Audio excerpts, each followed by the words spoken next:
Welcome to the MSDW podcast. I'm Jason Gumpert, editor at msdynamicsworld.com. On this episode, I welcome Kim Congleton of New View Strategies. She's a co-founder at the company and is doing so much in the community right now around Dynamics 365 Business Central, especially with the 2020 Wave 2 release that just came out. She has a new article for us about the system administrator features in that wave. She also presented a really great presentation for us. And to follow up on some of that work, we thought, why not sit down with Kim to talk a little more about some of those features, some of the things she's most interested in, and maybe a bit of a look to the future. And that's what you'll get in this episode. We talk about some of the features she found most interesting, areas like Power BI, Teams, restoring environments.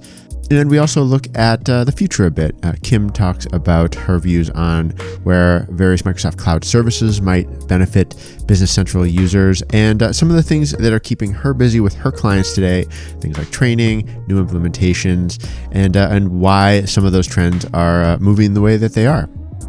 Okay, I'm here with Kim Congleton of New View Strategies. Hey, Kim, welcome to the podcast. Hey, Jason. Thanks for having me today. Yeah, absolutely. We're coming off of a webcast that you just did for our audience that was, I think, very well received, and you've just written for us recently. So we're sort of completing the circle here with a podcast conversation, and I'm glad to be able to do it. For those of our listeners who don't know who you are, can you tell us a little more about what you do, maybe a bit about your history in the Dynamics community? Sure, yeah.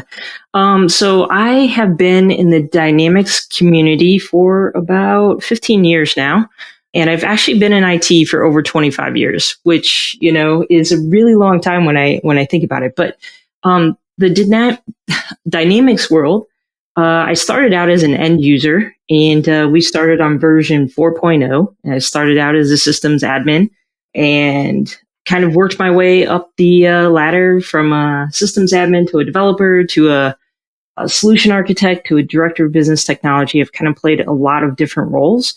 And, my heart has always been in the IT side, and I'm a little bit of a IT nerd. So done a ton of implementation projects, warehousing projects, distribution projects. So yeah, I've been around just a little bit. All right, excellent. And with the new release waves coming out every 6 months or so in the Microsoft Dynamics space, it certainly gives people who are following the products a reason to sort of stay up to date, keep paying attention to it. And that was really the focus of some of your recent writing and thinking on what's new in the space, right? A new wave of features, and it really spans a lot of different areas. Yes, and I think it's exciting, but at the same time, I think it can be overwhelming for some people. The amount of changes that are coming through, and it is hard to keep up with them, but I think it's also really important to keep up with them. So it's kind of like, in the old world where we just had NAV and we just had cumulative updates.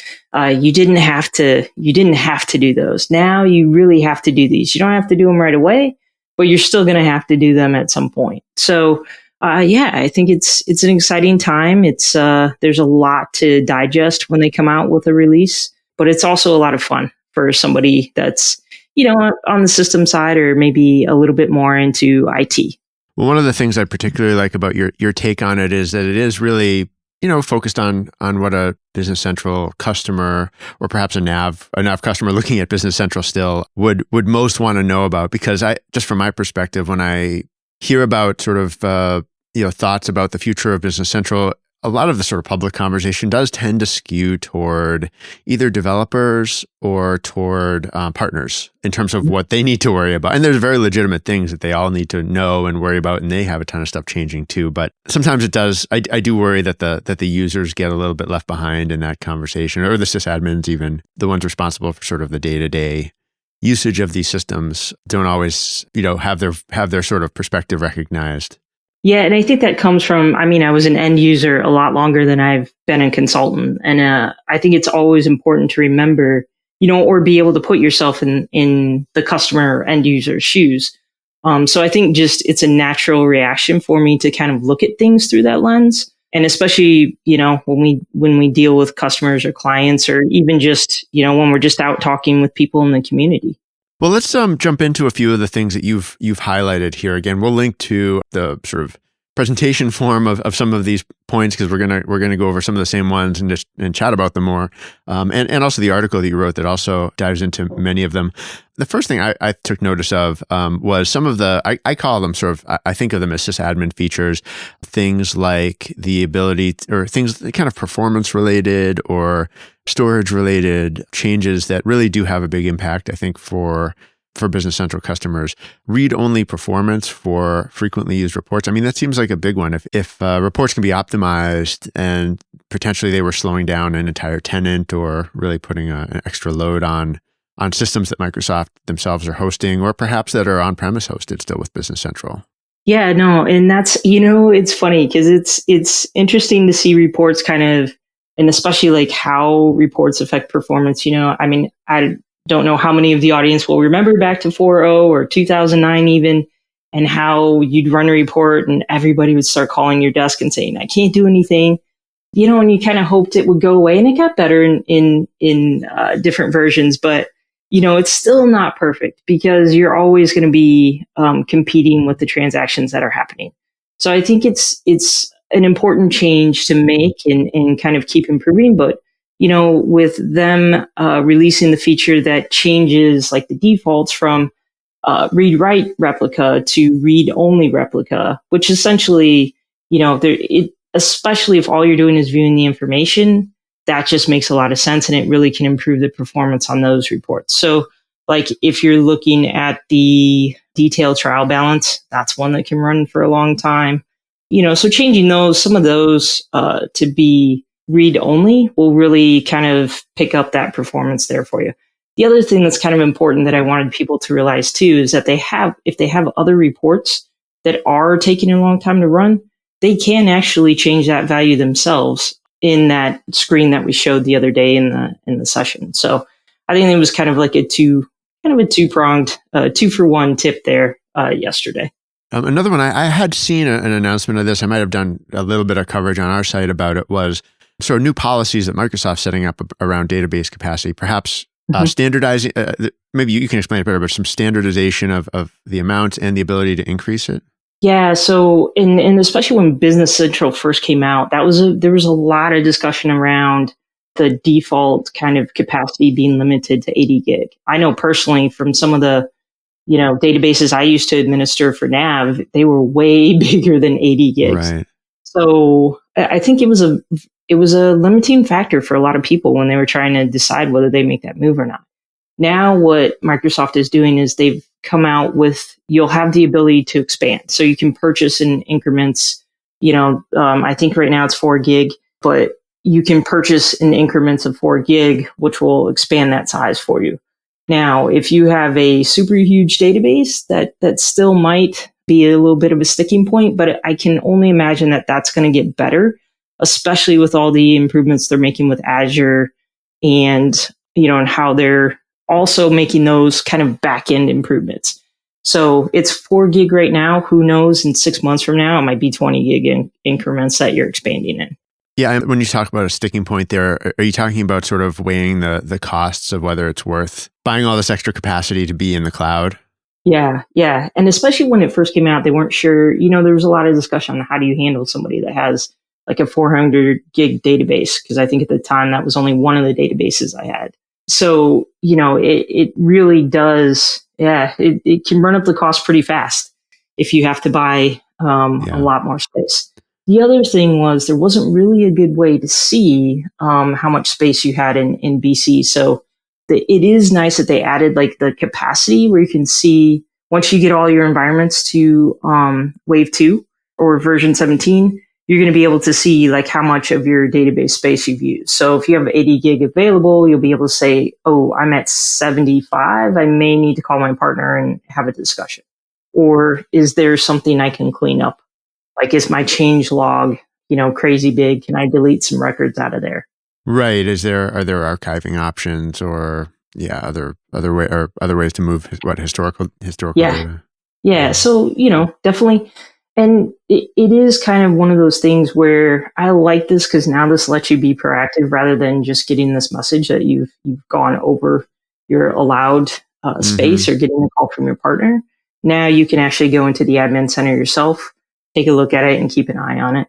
Yeah, I mean, this sort of approach that it sounds like it, like you said, I mean, it could change, evolve over time in terms of what can be bought, how much it will cost, what the increments are, all that, and measuring it. But it seems like it's sort of working its way toward one of the concerns I've heard from partners, again, which gets back to the idea that historically, NAV customers have housed a lot of data because they run complex businesses that have a lot of data in them. And, you can make the case that some of it doesn't necessarily need to live in a production ERP database anymore, perhaps in certain cases, but that Microsoft shouldn't underestimate how important and how much of this data, some of the important, bigger, maybe long running NAV customers have. Oh, yeah. And I mean, there's always too what's your strategy when you move to BC?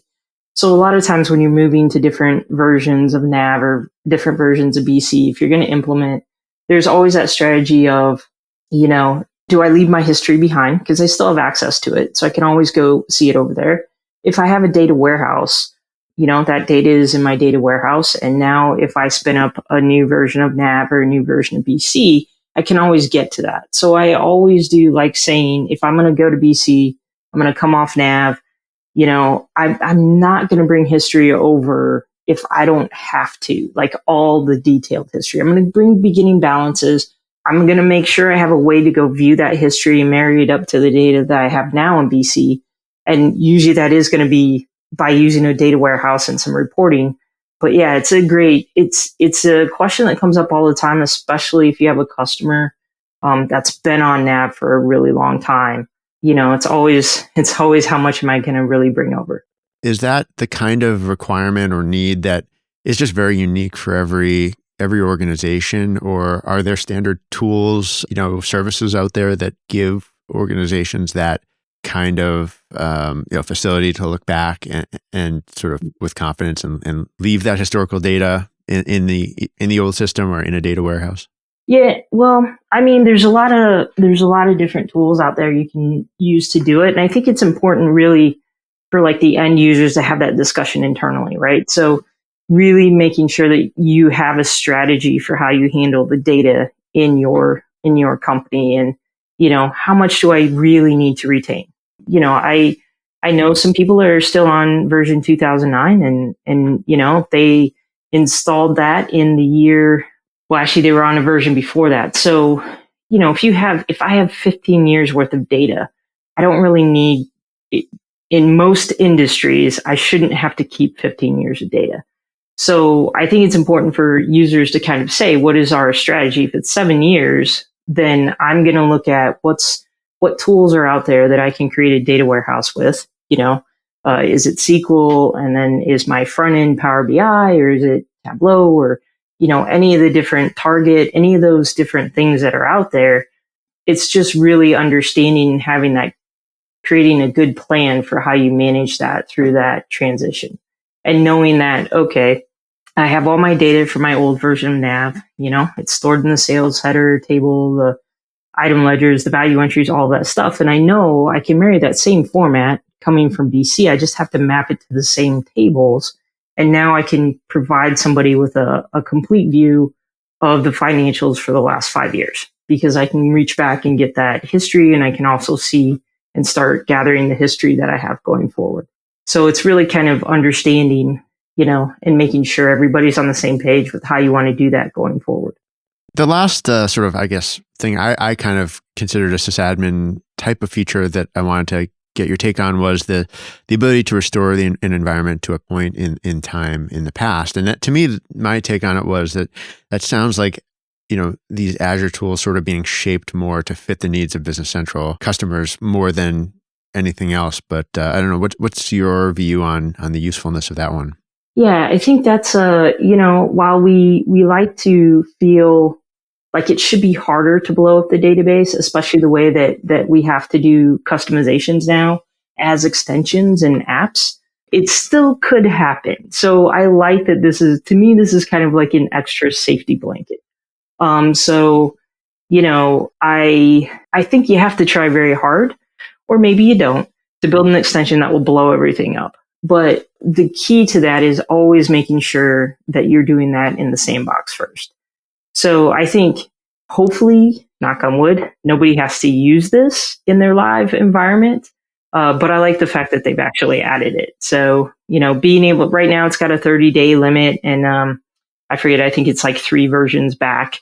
So in those 30 days, if the new wave came out and two other releases, you could only go back to that point in time. But, usually if something bad were to happen, it's really going to be kind of that immediate thing, right? I put an extension in, it blows up everything, and I got to restore to like right before I put that extension in. So, do you think this is going to be able to support sort of rolling back like Microsoft supplied updates as well if that breaks something?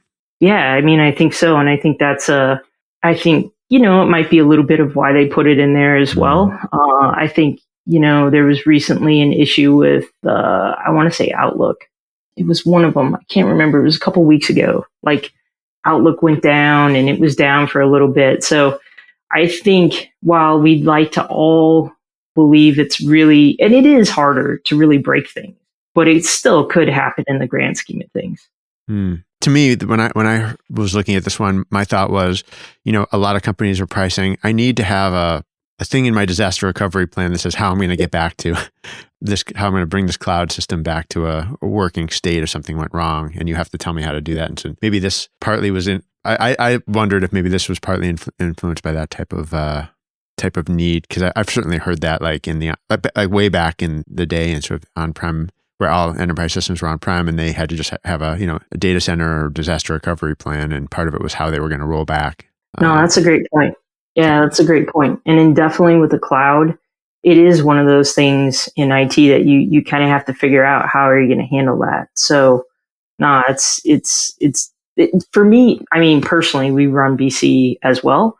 So, and I administer our BC, and I was very excited to see it in there just to know that if anything ever happens, I do have that option. And it does make me feel better just for our own business continuity, for sure. Yeah, I mean, that database access kind of stuff, or rollback, or like really the kind of control that in the olden days people had. I sense there is still some, what's the word, anxiety or apprehension about the fact that you have to just find other ways to do it in the cloud model. It's not that it's impossible, but it's different, and perhaps you can't follow the same routes. Yeah, and I think that's a big thing. I mean, for a long time when BC came out, there was I heard a lot of comments about it's not NAV. And to me, it really is its own thing. I've always looked at it from day one as being, while yes, it has definitely inherited some things from NAV, it really is truly its own thing. And it brings with it the requirement that you do look at it differently and you do figure out, okay, so it is cloud-based. Well, what am I going to do for my disaster recovery? How am I going to administer this? How do I keep up with all the releases? How do I let my users know about all the releases? So there was a loss of control for sure. And it's kind of like you have to embrace it, and things will be a little bit different, but it's been an exciting time to, be a part and see this journey and really be able to leverage some of that functionality that they're coming out with. All right. Well, speaking of functionality, I mean, one of the kind of big areas that I did want to get a little bit of your take on was something you covered a bit, but that's something that's really just in the early stages right now, which is sort of use cases for Business Central within Teams, and maybe the broader sort of vision for how Teams is going to be playing out for people who use Business Central, for users who have Business Central in their lives and they have other things too. We saw the preview from Microsoft now of what sort of the first iteration of the Business Central app in Teams looks like, and I wrote a little thing about it. It's a small, it's a I think a very very much a first step. It could be interesting though. Have you played with it at all? I just kind of played around with it a little bit. And I think you're right. It's a first step. And I think that's also something that's important to know too, is that, really Microsoft is doing agile development. So there's things that are going to come out. They may not be fully baked, but there's always kind of like this preview of, hey, this is really cool. I can't wait to see where they take this. I think that with the Teams and BC integration, it might, in my mind, kind of where I see that going is that eventually maybe Teams is where you go into, and that's the first thing you open, and you navigate to everything from there. I could envision at some point I'm going into Teams and I'm actually entering a sales order for BC. And I don't have to actually go over to BC. I can just do a sales order right from Teams. Or I can do a purchase order, or I can, do invoicing, or maybe I'm sending an email from Teams.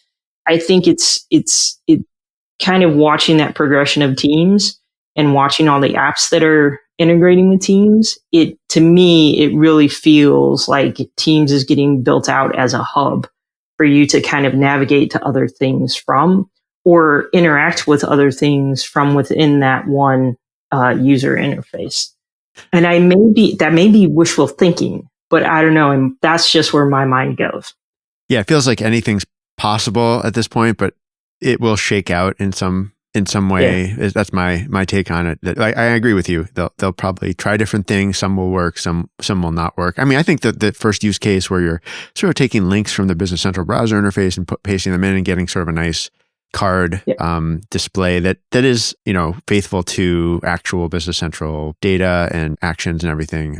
That's a pretty reasonable first step, I would say. My thought after seeing that was, is there going to be a sort of more, what's the word? Sort of, push notifications, I guess, or the ability to send things into Teams, into the right teams, to the right people to see when something needs to be taken care of, perhaps, or like proactive stuff. Yeah.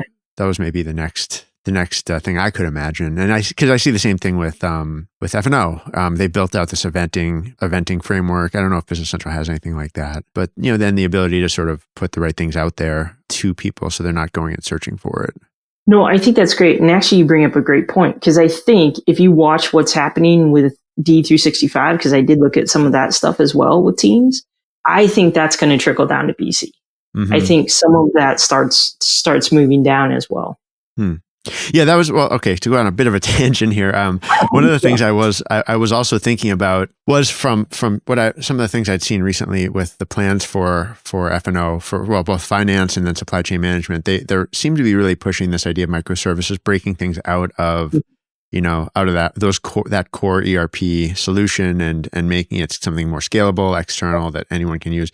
There's inventory, there's something for demand planning. I don't know. Do you see any signals that Business Central either is going to do some of that, or I don't know, could you imagine being able to take advantage of more of those kinds of microservices, using BC data? That would be interesting.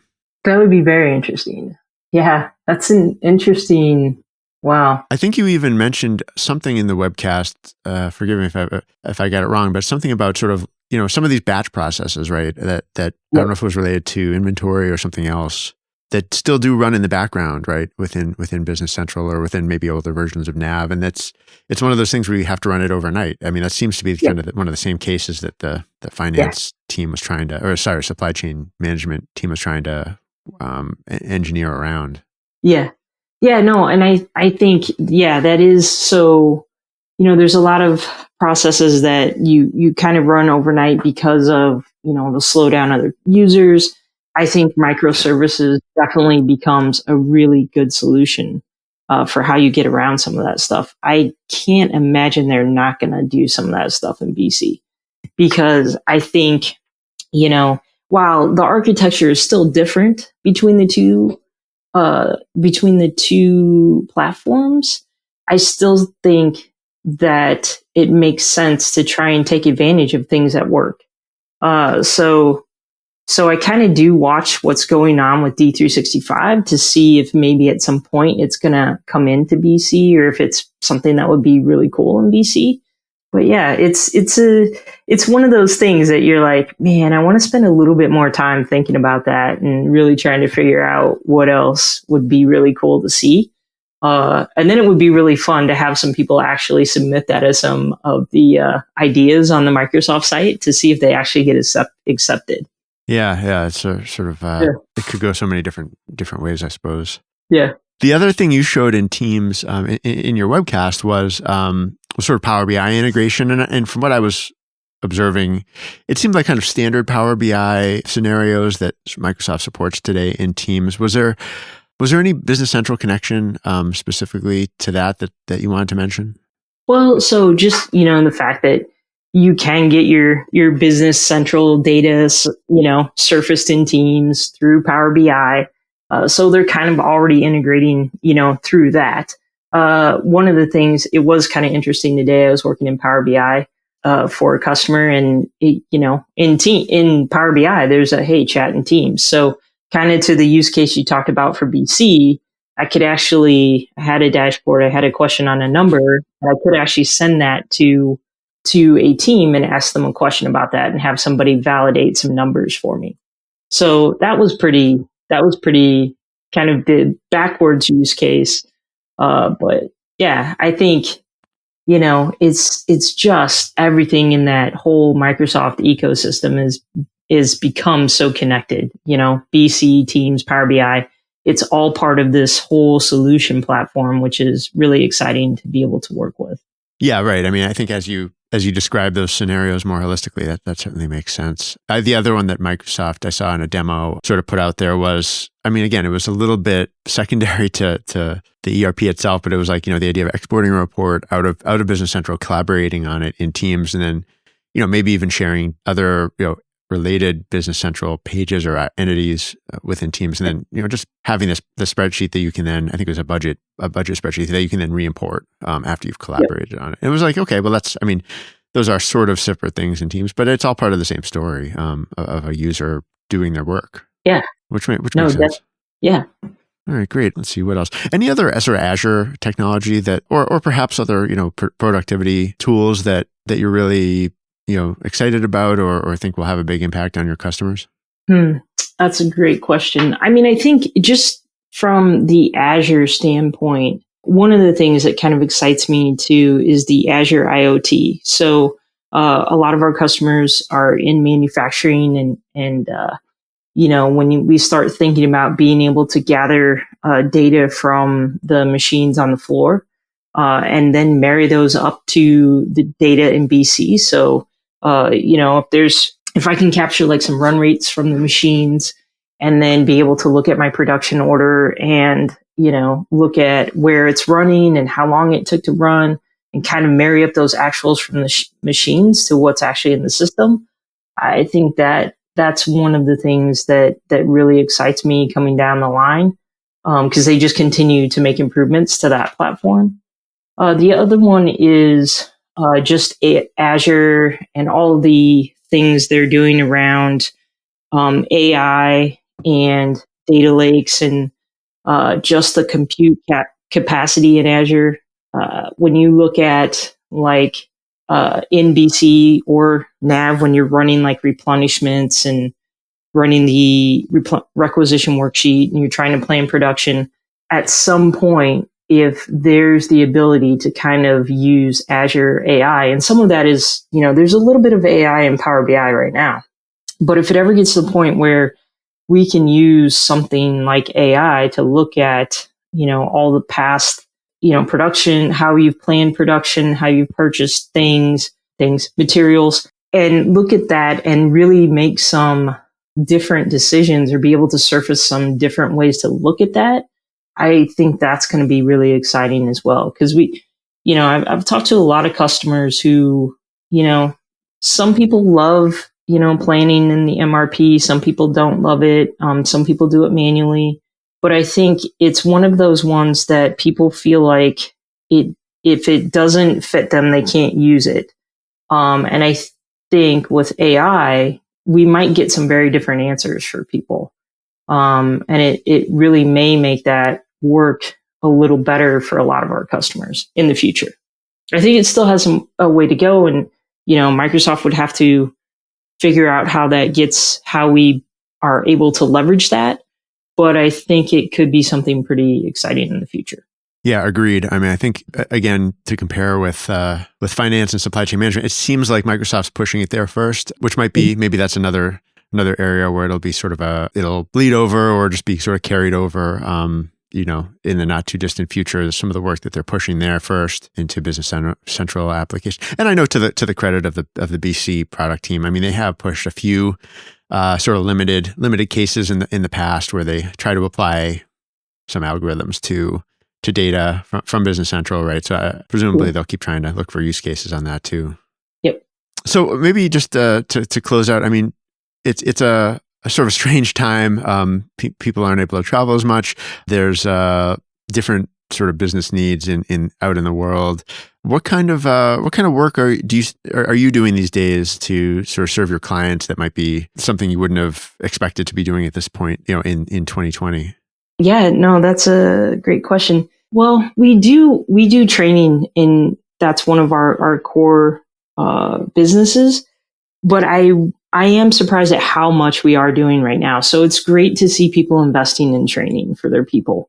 That's been just, I knock on wood every day. We are extremely fortunate to be able to do what we are doing and to continue to get new business in that area. The other thing that we've been doing as well is we've had, a lot of clients that actually are looking at new software or upgrading or re-implementing. So that's been exciting to see that people are moving forward, even in this time. And really it's kind of a good time to do that. And I know that it can seem hard for a lot of companies, but people aren't traveling, they are available, and you can take advantage of this and come out, better prepared with your technology. So it's exciting to see kind of both of those things really go, way up more than we expected. Yeah, that's interesting. And that is great to see. I agree, because to the extent that companies can be prepared to be operating in a even more, efficient ways or with better, productivity, as things do pick up again is it's encouraging if nothing else. So yeah. Well, thanks for sharing that, and thanks for sort of coming on here and going back over some of these points. I mean, these are all really interesting areas where I'm certainly interested to keep watching. So thanks for sharing it with our readers and our viewers and I guess listeners now as we kind of close this out on the podcast. Anything else you wanted to add, or anything I'm forgetting? No, I mean, I think, just really, it's really important to kind of, get out there and look and see what's coming. I do want to stress too, make sure you check out the Ideas website for Microsoft. I think in the past, there's always been this perception that Microsoft wasn't really listening to the customers about enhancements in the new versions. It's been really cool to see that they are actually looking at those ideas on the website and really paying attention to those. Any that you want people to take a close look at and perhaps vote for? Anything you have your eye on? I had a couple ones. I didn't actually pull up the numbers, but there is one about shipping tolerances. And once you've met like a shipping tolerance, that it will actually close it. But I forget what number that one actually is. I'll have to find that one. I personally, I do love it when people lobby for their favorite idea, maybe the one they suggested or one that they find that they think is, and they put it on their blog or they put it on social media. I think that's great, trying to sort of gin up some support for what they really want. And to Microsoft's credit, I mean, they've been saying for years now at any event I hear or any presentation I hear that they do look at the Ideas site, and they even sometimes they even put stats up about how many of those things they've closed in the last release, closed out. So I think they certainly try to put that out there too, but I think there's always room for more people to get involved in it. Yeah, and I will say too, just as kind of a party note for everybody too, this is a perfect time to really kind of look at your processes. If it's a little slower, look at your processes, look at your, IT and really see where you can find some improvement. All right, great. Well, Kim, thanks so much for doing this, for taking the time to talk today. It's been fun. Yeah. Anytime. I could talk about this stuff for hours. Yeah. It's probably how you spend a lot of your time with customers. Yeah, yes, exactly. Or team members too. We talk about it internally for hours. Right. So yeah. This has been another episode of the MSDW podcast. My thanks once again to Kim Congleton of New View Strategies for being here. If you want to get in touch, you can reach me by email, jgumpert@msdynamicsworld.com. You can also follow us on Twitter and LinkedIn. Until next time, this is MS Dynamics World signing off.